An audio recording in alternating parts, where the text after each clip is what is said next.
இதில் பச்சை அரிசி 1.5 கிலோ இருக்குது. இதை நம்ம தண்ணியில் ஊற போட்டு வடிகட்டி வச்சுருக்கோம். இதில் 2 தேங்காய் இருக்குது.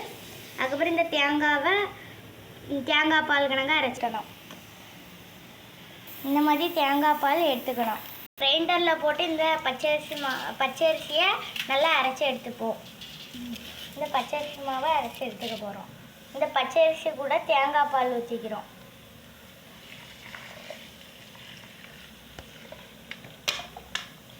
இது ஒரு 1 மணிக்கு ஓட வைக்கணும். 1.5 கிலோ பச்சரிசி. இப்போது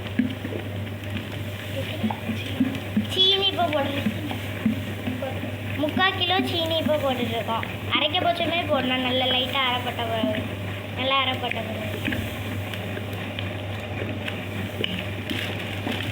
அவ்வளோதான்.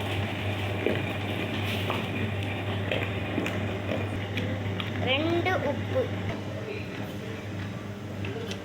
எள்ளு போட்டு டக்குன்னு மாவை அள்ளிடணும். அப்போ தான் எள்ளு போட்டால் தான் இந்த அச்சு முறுக்கு டேஸ்ட்டும் மணக்கும். சீக்கிரம் எடுத்துடணும், இல்லாட்டி எள்ளு நசுங்கிடும். அள்ளிட்டுருக்கோம். இப்போது இல்லைந்த அடுப்பு கொளுத்தி எண்ணெய் ஊற்றியாச்சு. எண்ணெய் நல்லா கொதிச்ச பிறகு மாவு வச்சு பாடும்.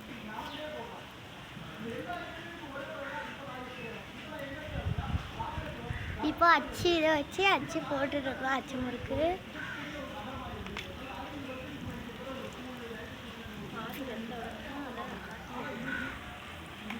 அந்த அச்சில் இருக்க பாதி வெந்த பிறகு தான் அதை நம்ம அசைச்சி எடுக்கணும்.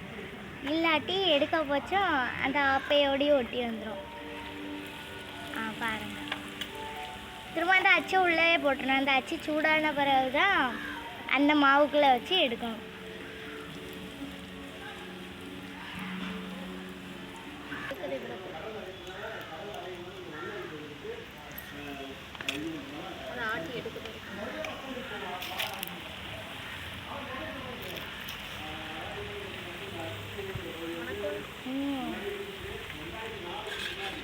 இதை பொரிக்க வச்சா சூப்பராக ஒரு மணம் மணக்கும்.